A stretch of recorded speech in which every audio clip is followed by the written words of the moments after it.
इथं आलोय शेतकऱ्याचा पुत्र, शेतकऱ्याचा मुलगा म्हणून.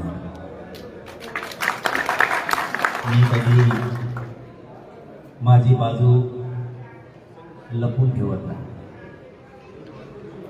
ते मागचं कोण बरोबर करते त्याला बाहेर हाकून देण्यात बस. तुमच्या ह्या असल्या चुकीमुळं काय होतं ते सुद्धा कालचं सांगतो मी तुम्हाला.